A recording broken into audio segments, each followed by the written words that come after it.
Olá, eu sou a Cris Benatti, contadora de histórias, e hoje eu vou contar uma história para vocês de uma planta originária do sul do nosso país. Os indígenas de lá contam essa lenda pra gente. E aí eu escutei e vou contar agora para vocês. Preparados?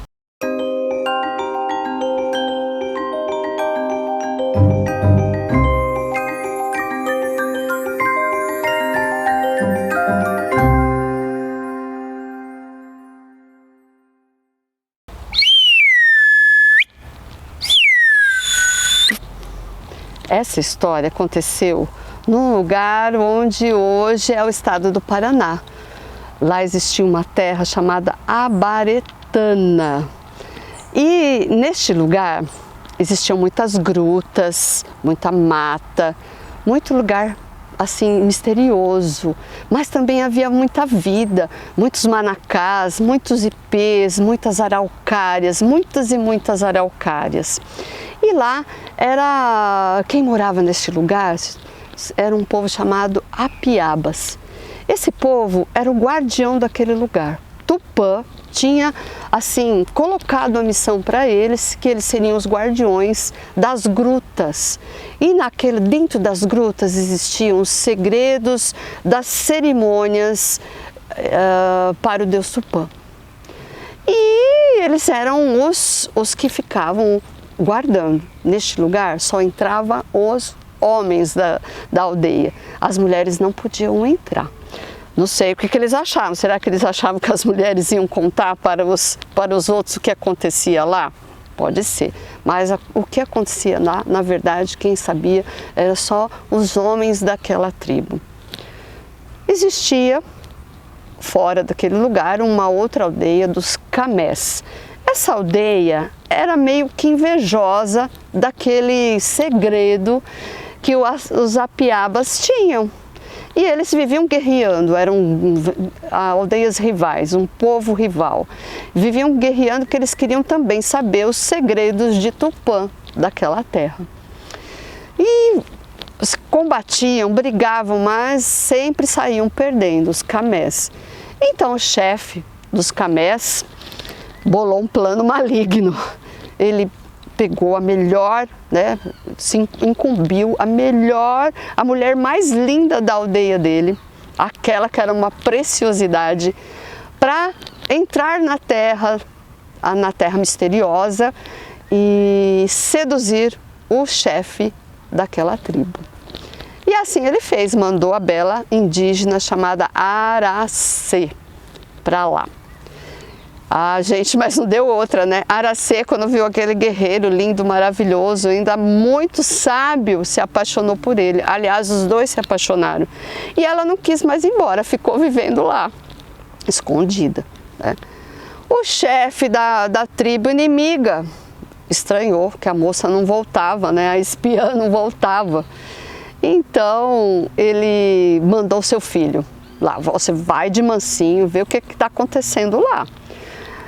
E foi isso que ele fez. De longe ele viu os dois, a moça com uma cuia de butiá, um vinho de butiá, na verdade, era um licor de butiá, oferecendo para o guerreiro, né? Tomando de forma romântica. Aí o rapaz, que era invejoso e queria casar com a tal da moça, ficou muito irado, porque ela tinha traído a sua aldeia. E bolou um plano, então. Ele falou assim, bom, aproveitou-se que os dois amantes saíram para a floresta para pegar alguns frutos, e mergulhou a ponta da lança no licor de butiá. Essa ponta estava envenenada, porque ele usava para matar os animais. Mergulhou ali e saiu, logo veio os amantes. Quem primeiro colocou a cuia na boca para tomar o licor de butiá foi o guerreiro.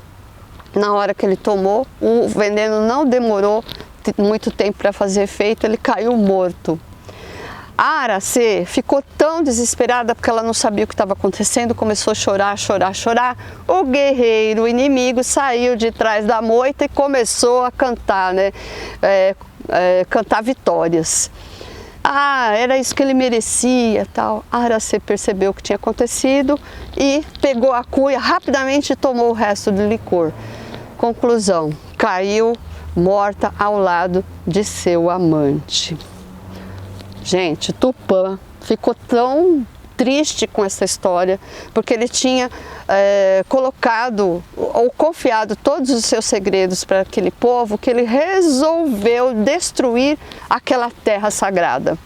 E veio trovão, e veio relâmpago, e veio muita chuva e inundou todas as grutas e todo aquele lugar sagrado. E aquele lugar virou um local chamado Vila Velha, onde existem esculturas de pedra.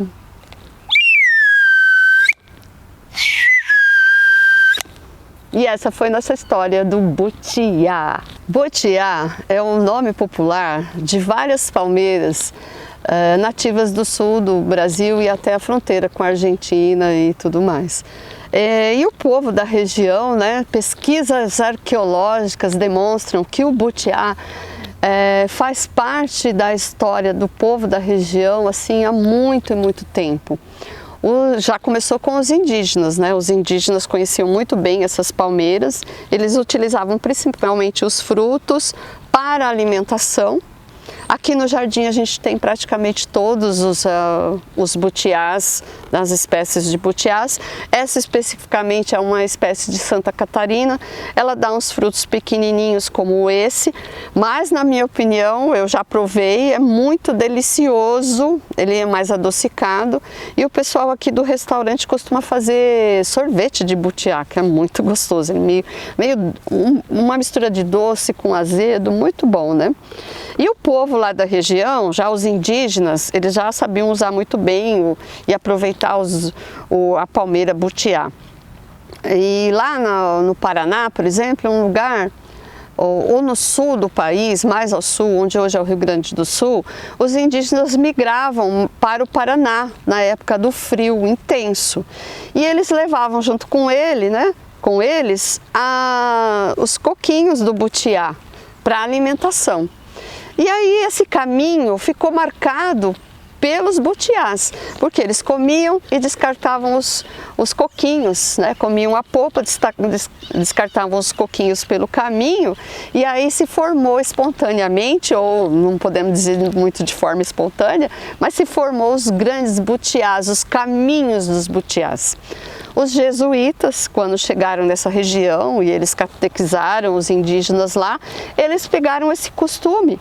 E também, onde eles passavam, eles levavam os butiás para se alimentar, ou o fruto do butiá para se alimentar, jogavam pelo caminho as sementes e aí eles nasciam espontaneamente. Sempre nas missões jesuítas tinha também os pés de butiás com isso, né? Então muito interessante, além do que a folha dessa palmeira também era aproveitada para fazer chapéu, né? nas cestarias em geral. Então uma planta muito significativa para o povo do sul. Quem é do sul e vem aqui no jardim, fica muito admirado com a coleção de butiás que nós temos. E esse foi o Cris Conta um Conto de hoje, com uma lenda do sul do país. Se você gostou dessa história ligada a uma palmeira, que tem uma história muito legal, tem muito mais histórias aqui nesse jardim.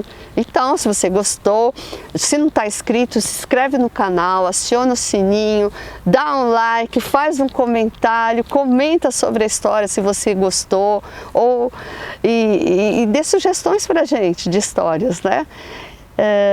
Tem muito mais história interessante para a gente contar. Tchau e até o próximo Cris Conta um Conto.